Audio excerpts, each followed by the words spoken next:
국사모 유튜브 채널 구독과 좋아요 알림 설정 부탁드립니다. 굿모닝 인천 모닝터뷰 시간 이어가겠습니다. 오늘은 우리 사회가 지켜야 할 가치죠. 또 국가의 책임이라는 이름으로 운영되는 병원의 의미를 좀 짚어볼까 합니다. 공공병원은 단순히 치료를 하는 공간을 넘어서 국가를 위해서 헌신한 분들에 대한 예우이자 또 지역 공동체의 안전망 역할을 하는 곳이기도 한데요.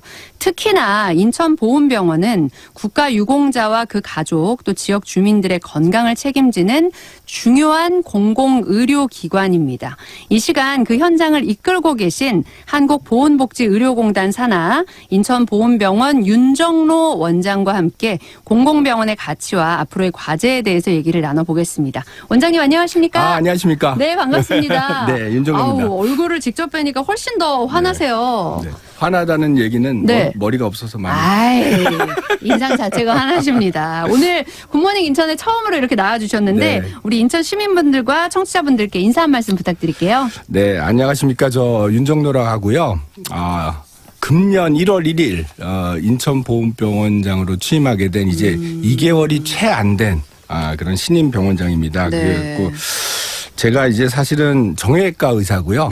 무릎을 주로 수술을 합니다. 그래갖고 제 환자들이 이제 결과가 좋은 환자들을 저를 무릎팍도사라고 이제 진짜 제가 무릎팍도사입니다. 그래갖고 그런 말씀을 드리고 제가 네. 집안 자랑을 살짝 하면은 네.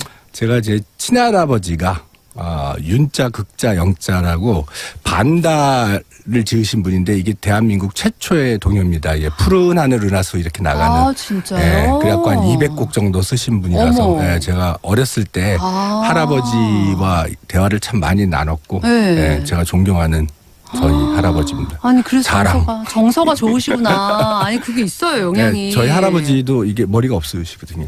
그것도 자랑. 네, 그것도 자랑. 인천보훈병원 이 현황이 궁금한데 네. 어느 정도 규모인지 그리고 연간의 환자 수가 어느 정도 되고 진료는 어떻게 되고 있는지 현황 얘기를 좀 해주실까요? 그 서울중앙보훈병원이 제일 큰 데인데 거기 한 1,500에서 1,800베드 되는 반면에 우리는 약 한 137베드가 지금 메인 병상입니다. 그리고 그렇군요. 진료과는 16개과가 네. 진료를 하고 있고 진료 전문의는 한 20여 명 이게 왔다 갔다 하기 때문에 네네. 그렇게 정도 되고 직원도 300여 명 네. 정도 되는 중소병원입니다. 근데 이제 저희가 이제 유공자만 치료하는 걸로 생각을 하시는 분들이 있는데 보통 그렇죠. 예, 그렇죠. 예. 근데 저희는 이제 진료가 일반 환자도 가능합니다. 그 대신에 엄청 쌉니다. 일반 환자도 돼요? 네, 그럼요. 몰랐어요. 저희는 자부합니다. 대한민국 어느 병원보다도 저희가 쌉니다. 왜냐하면은 비급여나 이런 거를 전혀 사용하지 않으려고 노력을 엄청 하기 때문에. 거의 급여로만 돌아가게끔? 네, 거의. 예, 그래서 저희는 그래서 이윤을 그렇게 따지기보다는 네. 환자 진료에 더 집중한다고 자부할 수 있습니다. 예, 너무 좋네요. 네. 말씀하셨지만 지난 1월 1일에 인천보훈병원의 제4대 병원장으로 공식 취임을 하신 건데 네네네. 이제 아무래도 의사 선생님이시지만 병원장이니까 네. 그 운영이나 경영 같은 걸 살피셔야 되잖아요. 일반 병원하고는 성격이 좀 다를 텐데 어떤 각오와 다짐으로 이걸 시작하셨는지 궁금해요. 제가 이제 그 병원에 이제 취임할 때 그때 이제 면접도 보고 이럴 네. 때 항상 관심이 두 가지였거든요. 한 가지는 뭐냐면은 적자. 적자 폭이 제일 좀 6개 보훈병원 중에서는 제일 컸고 그렇군요. 그다음에 두 번째로 뭐냐면 응급실.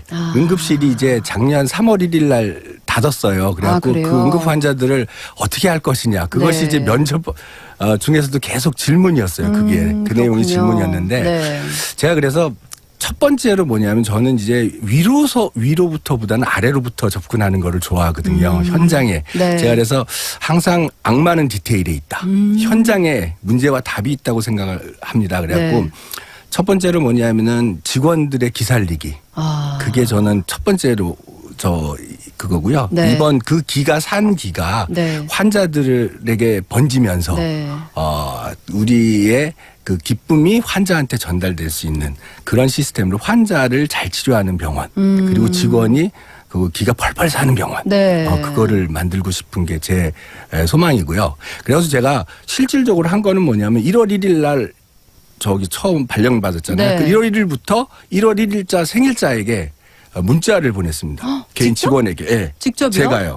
제 핸드폰으로. 어머. 그러면 어떻게 되냐면 네. 그 직원이 제 핸드폰 번호를 알게 되잖아요. 그렇죠. 그리고, 원장님이 예, 이렇게. 예, 예. 예. 그래서 깜짝 놀라더라고요. 네. 근데 재밌는 거는 답을 한 20, 30대가 오히려 한 50% 정도는 답을 줘. 원장님 감사합니다. 이렇게 답을 주는 반면에 네. 50대 넘으신 분들은 뚱. 낯서니까. 그리고 이게 굉장히, 뭐지? 이게 뭐지? 네. 그러니까 그런 게 느껴져요. 그래 한 10명 보내면 1명 정도. 그래요. 예, 그렇게 반응을 하시는 것 같아요. 예. 아직도 그래요? 아니면 아직도 좀 그래요. 나아지고 있어요? 아예 안 나져요. 아직. 아직 그 문화가 좀 바뀌어야 예, 좀 바뀌어야 되니까 될 그런 것 게 같아요. 있는 것 예, 같고 예, 이 경영자 역할을 하고 계시지만 사실은 이제 아까 무릎팍도사라고 하신 것처럼 네네네. 의사 선생님이란 말씀이죠. 네네. 예, 한 명의 의사로서 환자를 대해 오셨을 텐데 네. 그때마다 뭐가 제일 중요하다고 생각하셨는지 그런 것도 궁금해요. 저는 소통이라고 생각을 합니다. 그래서 우리가 너무 지금 문제가 뭐냐면은 너무 진료 시간이 짧아요. 제가 대체로 그렇죠. 저기 중앙보건병원 한 20년 이상 근무를 했는데 예, 하루 종일 보면은 한 사람이 한 2분에서 3분? 그렇죠. 예, 이 시간에 저희가 이렇게 관상을 보는 사람도 아니고 그러니까요. 환자의 어려움을 이게 다 디텍션 할 수는 없거든요. 근데 이제 좋은 건 뭐냐면은 집중할 수 있는 환자가 있어요. 특히 불평을 많이 하는 환자거나 네. 그러면 그런 환자들 경우에는 우는 아이 떡 하나 더 그런가 준다고 그러잖아요. 봐요. 근데 네. 그게 잘 안 되거든요. 현장에서 피곤하니까. 그쵸. 그런데 맞아. 거기에 귀를 기울이라고 노력을 하잖아요. 네. 그럼 거기에 굉장한 것들이 숨어 있어요. 이들이 갖고 있는 아픔이 어디서 오는지를 이렇게 알게 되면 그럼 그런 환자들을 그냥 내쳤을 때는 진상 환자로 변하는데 네. 진상 환자가 뭔지는 알죠. 그쵸. 예, 알죠. 근데 그 환자의 말을 10분이라도 들어주면 네. 그건 완전히 또 저의 이제 홍보자가 됩니다. 저 선생님 엄청나. 그런 거. 그쵸, 그쵸. 저는 어떤 진상 환자는요. 네. 듣다가 이렇게 그냥 들어준 것밖에 없어요. 근데 자기가 혼자 막 얘기를 하다가 그다음에 막 처음에는 욕으로 시작을 했어요. 그쵸. 그러더니 한 10분 내버두니까 전 사실 중간에 딴 생각도 좀 했거든요. 근데 본인이 울더라고요. 네. 그 다음에 올 때는요, 사탕을 하나 갖고 와요. 그러니까 애정이 생긴 거죠. 그러니까 이게 반전이죠, 그죠? 그쵸. 네. 그래서 저는 굉장히 놀랐습니다. 그래서 그런 저도 것들이 있구나. 현장에서 많이 배워요. 그러니까 우리가 어렵다고 생각하는 거기서 네. 조금만 더 들어가면 진짜가 나옵니다. 저는 그렇게 생각합니다. 그렇군요. 예. 이 보니까 2000년부터 중앙보훈병원에서 전문의 일을 하신 것 같아요. 네.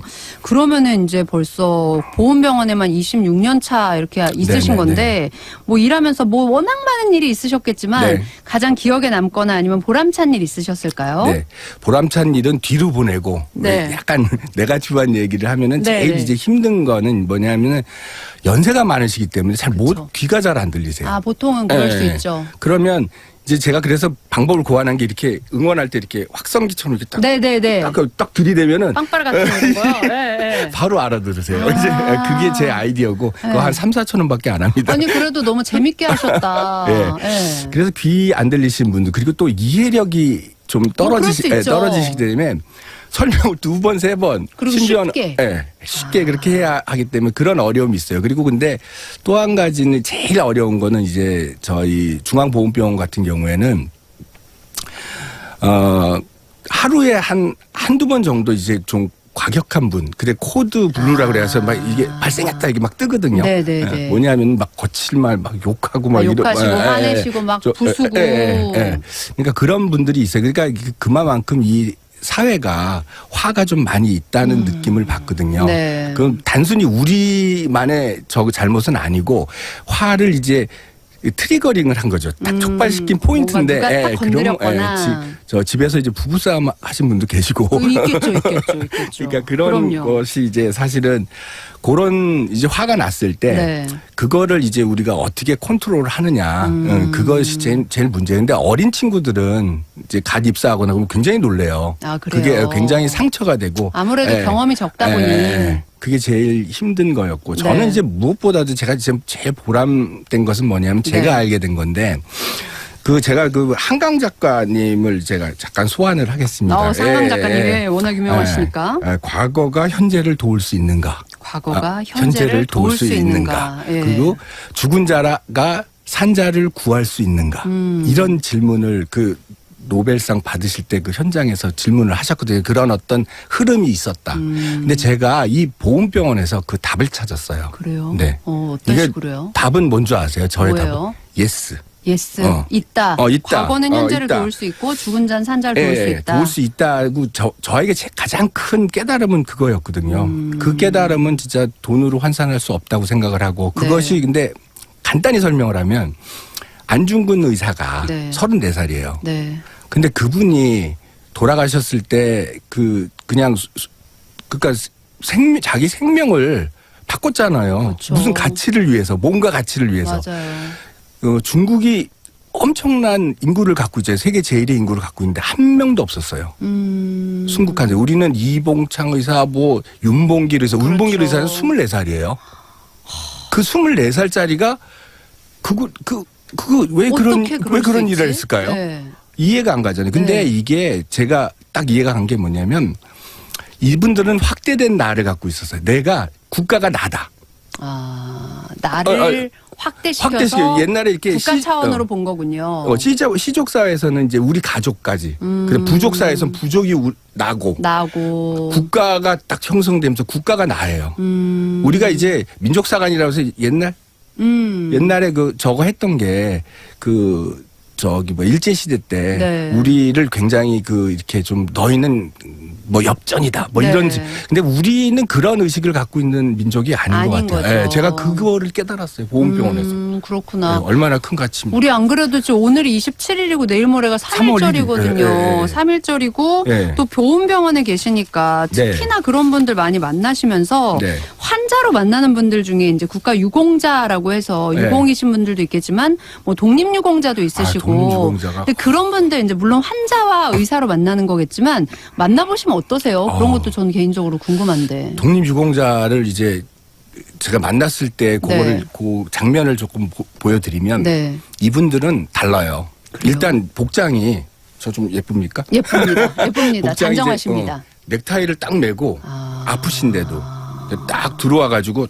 딱 이렇게 굉장히 이렇게 미안한 듯이 내가 몸 관리를 잘못해가지고 이렇게 왔다. 저 죄송스럽습니다. 이렇게 얘기를 하니까 제가요. 앉아 있다가 진료할 때 앉아 있잖아요. 그래서 일어나요. 이렇게. 일어나게 되시구나. 일어나게. 저도 모르게. 이 존경의 뜻. 존경의 뜻이 생기겠죠. 이거는 우리가 좀 약간 속된 말로 내공이라고 그래서 이 내공이 뭐 엄청 위십니다. 그래갖고 그런 분들에 대해서는 정말 존경하는 마음이 절로 납니다. 근데 이 질문을 드려서 이제 연결되는 게 어쨌든 우리나라에서는 이제 의사라는 걸 하게 되면 뭐 부도 보장되고 명예도 보장되고 뭐 미래가 보장된다 이런 느낌이 있어요. 맞아요. 근데 보훈병원도 돈을 많이 주나요라는 질문이 좀 어색한 게 왜냐면은 그때 어디 한번 유튜브에 나오셔가지고 돈은 많이 못 드립니다. 하지만 오시라고 사명감이 뭔지를 알게 해주겠다고 하셨는데 어떻게 보훈병원 쪽으로 가셨고 어떻게 이 길을 오셨나요? 개인적인 얘기 좀 해주세요. 처음에는 보훈병원을 선택하게 된 이유는 그냥 이렇게 교과서에 있는 대로 치료를 할 수 있는 거. 사실 개인 병원을 나가면 이득을 따지기 때문에 자꾸 약간 과잉이 들어가요. 그렇죠. 1년에는 이제 과잉이 요 정도 들어가다 2년에는 이렇게 들어가고 이렇게 자꾸 또 들어가요. 점점 괜찮아지겠죠, 마음이. 그러다 보면은 내가 무뎌져요. 그런 게 아니라 여기는 이제 할 수 있다는 그런 소신 진료를 할 수 있는 그거에 매력이 있어서 돈은 못 벌더라도 그런 거로 이제 시작이 됐는데 그게 지금 와서도 제가 제 아들도 의사입니다. 첫째 아들도.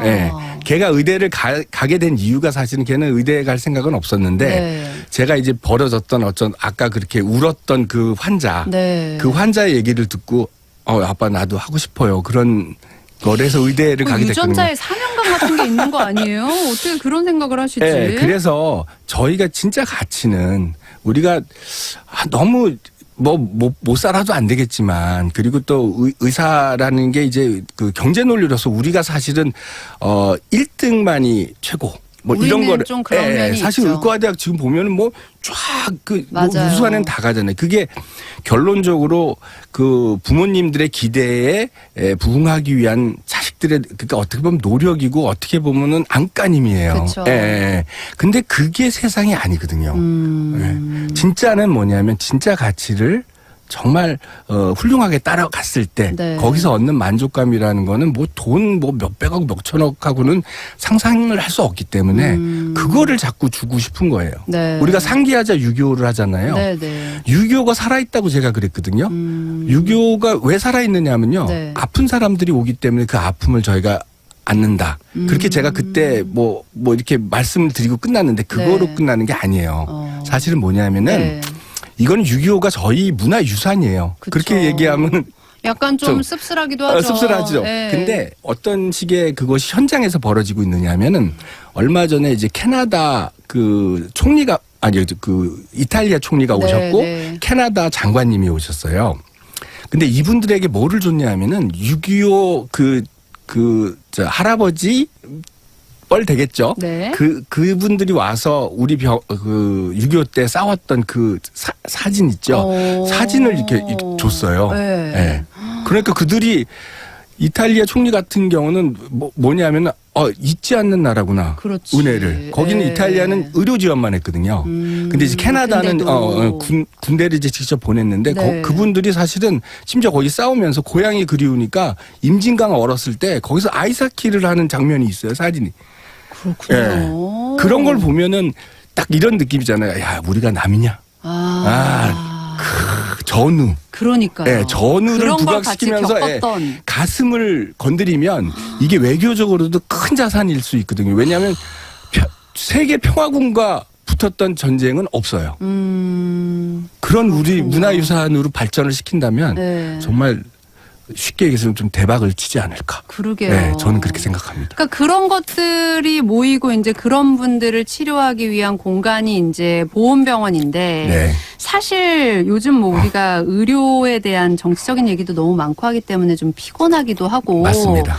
도대체 의사들은 이득이 중요한 거야 뭐야 막 이런 얘기도 많이 나오고 하기는 하거든요. 네, 네. 그럼에도 불구하고 열심히 현업에서 뛰는 의사들은 너무 힘들 거란 말이에요. 네. 지치고 있고 네. 보훈병원도 마찬가지일 텐데 네. 이 의료진이 지치지 않도록 병원 차원에서 시스템 보완이나 이런 건 좀 어떻게 하고 계신지. 그러니까 그게 이제 현장에 아까 있다. 네. 그러니까 그들을 의사들을 진료를 정말 편하고 즐겁게 하기 위해서는 그 피로도를 감소를 시켜야 하고. 그쵸. 그러니까 이제 지금 사실 저희가 응급실을 문을 3월 1일 날 닫았잖아요. 네. 근데 이거를 이제 그러면은 위에서는 이렇게 생각을 해요. 응급실 열어라. 근데 그거를 열려면 이제 한 의사가 이제 당직을 서야 그 하잖아요. 인력이 있어야죠. 네, 그 당직을 쓰면은 근데 이분들이 기분이 나쁜 게 뭐냐면 네. 당직을 쓰더라도 이렇게 의사다운 일을 하는 게 아니에요. 아. 예, 그러니까 와서 뭐 해서 이렇게 소독해주고 그냥 뭐 이렇게 보내고 아니 네. 간단한 환자는 그렇고 네. 좀 위중한 환자다 그러면은 이렇게 해서 대강 싸가지고 딴 병원으로 딴 빨리 데로 보내고 보내고. 이건 교통정리거든요. 근데 그래서 제가 요번 사실은 그 우리가 그 이 뺑뺑이라는 게 굉장히 그렇죠. 좀 두려워하는 그런데 네. 저희 그 보훈병원이 이제 저거를 응급실을 닫음으로 인해서 그런 걱정이 되게 많으세요. 그렇죠. 아무래도. 환자들이. 네. 근데 저희가 그래서 응급 콜센터를 저거를 운용을 했어요. 아, 그렇습니까? 그래서 응급 콜센터라고 그러면 이제 119하고 좀 겹치는데 응급이라고 보다는 의료 상담? 24시간 상담센터. 이게 정확한 명칭일 것 같아요. 저희가 네. 이제 시범 사업이기 때문에 네. 정확한 명칭이 좀 왔다 갔다 하는데 네. 근데 이제 어떻게 하느냐면 이제 환자가 발생을 하잖아요. 저희 이제 뭐 관계된 분이나 환자가 발생을 하면 콜센터로 전화를 해요. 네. 그러면은 만약에 진짜 위중한 환자다. 그러면은 119가 그 119 구급대에 이제 위중한 환자의 카테고리가 있습니다. 5 카테고리가. 네네네. 근데 그건 뭐 자세히 설명하면 좀 그렇고 네. 1, 2 카테고리 막 진짜 생명이 왔다 갔다 하는 네네. 그런 경우에는 그냥 바로 광역 응급센터라고 그래서 뭐 아. 대학병원급의 센터로 그냥 바로 보내요. 큰 데로 바로 예, 가게끔. 가게끔 시스템이 돼 있어요. 그리고 근데 3, 4, 5라고 그래서 좀 경증의 사람들을 네. 어떻게 처리를 하느냐 그러면 저희한테 연락이 오면 그분들도 정리를 합니다. 여기를 가세요.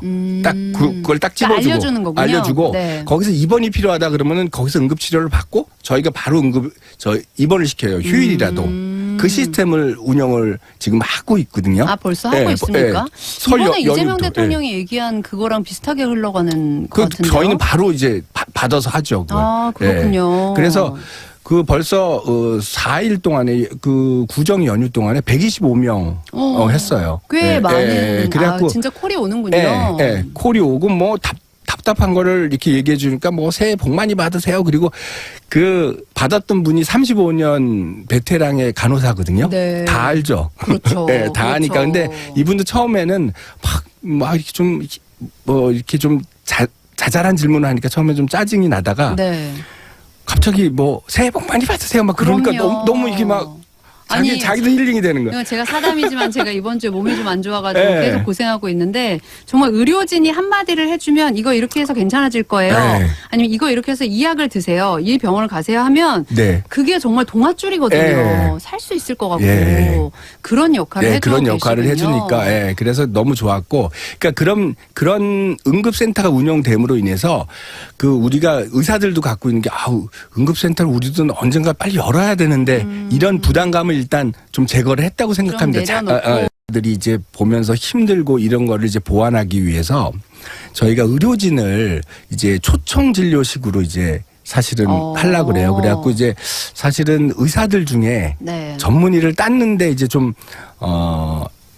뭐랄까? 인컴이라 그럴까? 네. 수입이 좀 적은 친구들이 있어요. 있겠죠. 예, 그러니까 예. 뭐, 그 의과학자라고 그래서 군대 네. 대신 이제 대학원을 가는 친구들, 군대 면제로. 아. 근데 이 친구들은 방과 후에는 아르바이트를 할 수가 또 있어요. 할 수 있으니까, 예, 예. 의료업을 할 수 예, 있으니까. 그러니까 저희 당직 팀으로 이렇게 저걸 집어넣고 네. 그다음에 이제 대학병원 펠로우들이라고 그쵸.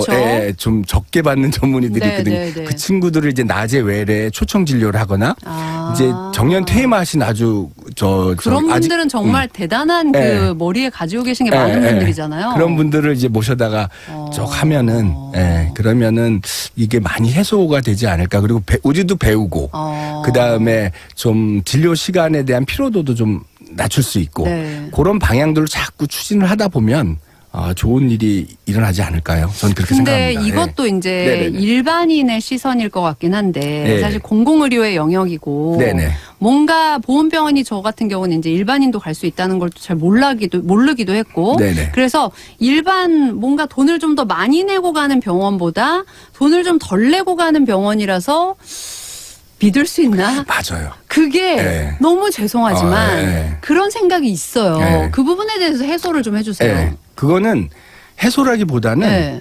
망상입니다. 저는 아. 왜 그러냐면 네. 이런 거예요. 제가 이렇게 환자들을 보다 보면은 네.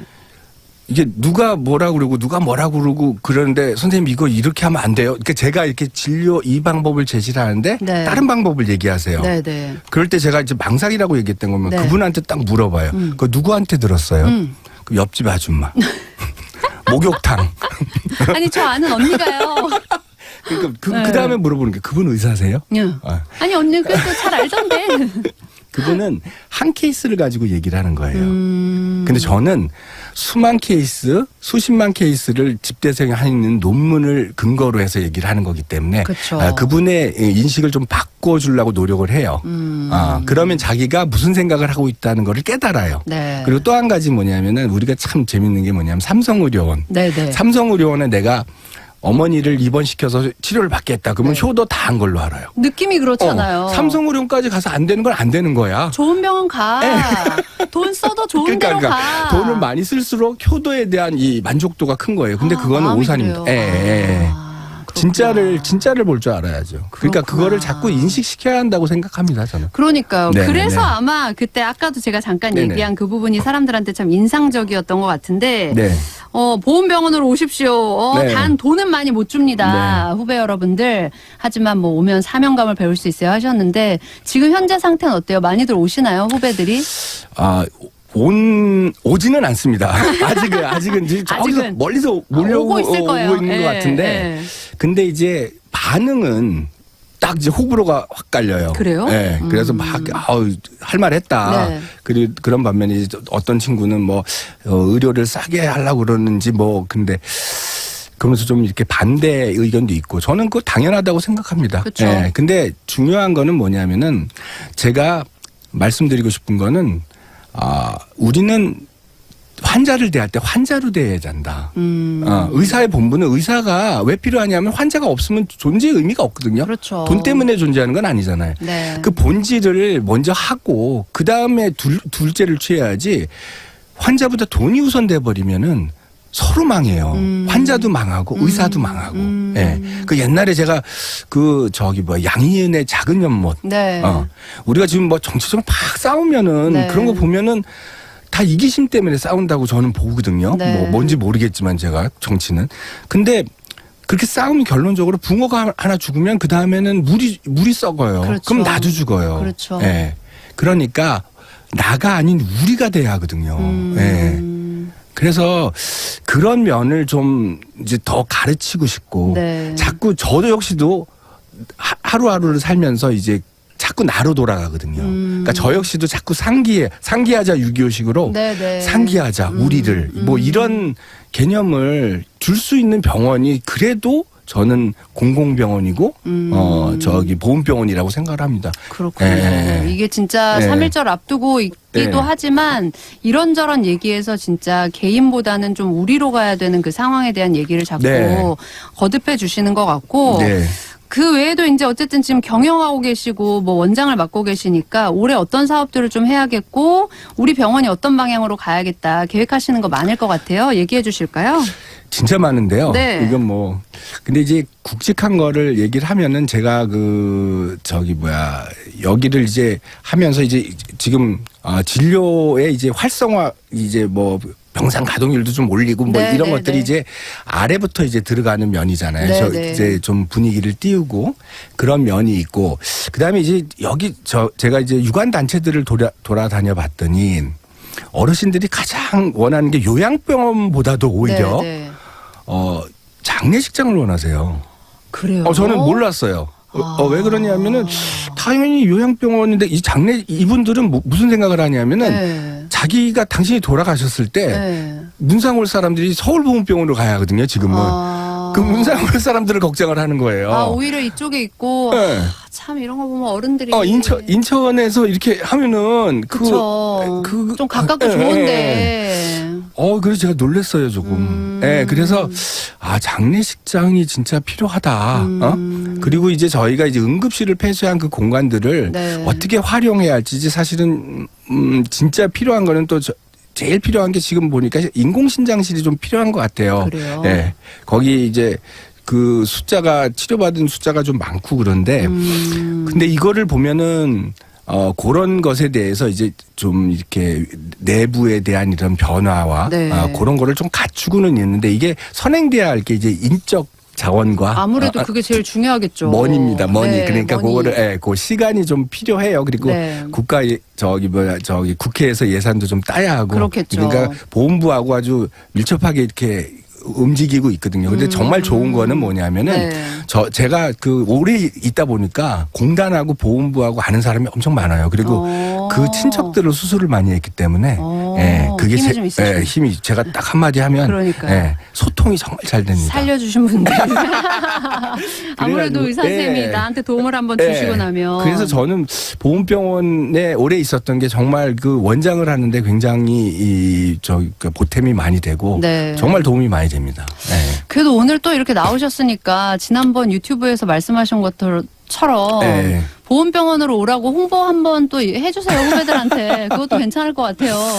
네, 제 이제 사실은 보훈병원의 가치는 제가 아까 그 한강 작가님처럼 하고 싶은 거는 뭐냐면은 정말 죽은 자가 산자를 구하는 이 벌어지는 그 기적을 정말 체험할 수 있습니다. 저는 여기 안 왔으면 몰랐을 거예요. 그리고 이런 거예요. 지금 이제 3.1절이 가까우잖아요. 네, 내일 모레입니다. 네, 내일 모레잖아요. 네. 근데 뭐 제가 얼핏 들으니까 뭐 3.1절 유관순 열사를 막 이렇게 희화해서 하는 것들이 막 돌아다니더라고요. 이상한 것들이 많이 네. 생기고 있습니다. 근데 제가 그러면 요거 하셔도 됩니다. 네. 이 유관순 열사가 한 얘기를 제가 좀 그냥 있는 대로 읽어 드릴게요. 네네. 내 손톱이 빠져나가고 내 귀와 코가 잘리고 내 손과 다리가 부러져도 그 고통을 이길 수 있습니다. 그러나 나라를 잃은 그 고통만은 견딜 수가 없습니다. 나라에 바칠 목숨이 오직 하나밖에 없는 것만이 이 소녀의 유일한 슬픔입니다. 이런 급의 생각을 하고 있는 사람과 그 정신을 이어받아야지. 이게 어떻게 될까요? 그러니까 이게 확대된 납니다. 아, 이게 진짜 나라가 자아의 나예요. 확장이군요. 나라가 나예요. 이분은. 아. 우리는 그런 조상을 갖고 있는 민족입니다. 네. 예. 우리는 만만치 않아요. 예. 참. 예, 진짜. 세계를 진짜 어우를 수 있는 그런 가치를 갖고 있는 나라라고 생각합니다. 그러게요. 왠지 우리 원장님하고 얘기를 나누다 보니까 점점 막 가슴이 웅장해지면서 내가 누구인가 이 개인으로 살아도 되나 막 이런 네, 생각이 네. 드는데 짧게 저희 30초 남았는데 인사 말씀 해주시고 오늘은 마무리하고 다음에 또 좋은 기회에 모실게요. 네, 감사합니다. 네. 3.1절이 다가오고요. 우리가 그 3.1절 그냥 날로서만 그런 게 아니라 현실에서 이 독립유공자나 아니면 이 자손들이 또 좀 가난하게 살아요. 이분들을 좀 생각할 수 있는 시간이 되고 이들의 생각이 우리를 정말 살렸다는 저는 그 의식을 좀 자꾸 상기했으면 좋겠습니다. 네, 감사합니다. 네, 감사합니다. 원장님 오늘 나와주셔서 감사드리고요. 오늘 말씀 여기까지 듣겠습니다. 고맙습니다. 네, 감사합니다. 자, 지금까지 모닝터뷰에서 윤정로 인천보훈병원 원장님과 함께 얘기 나눴습니다. 오늘 저희가 준비한 소식도 여기까지고요. 저희는 내일 다시 찾아오겠습니다. 고맙습니다.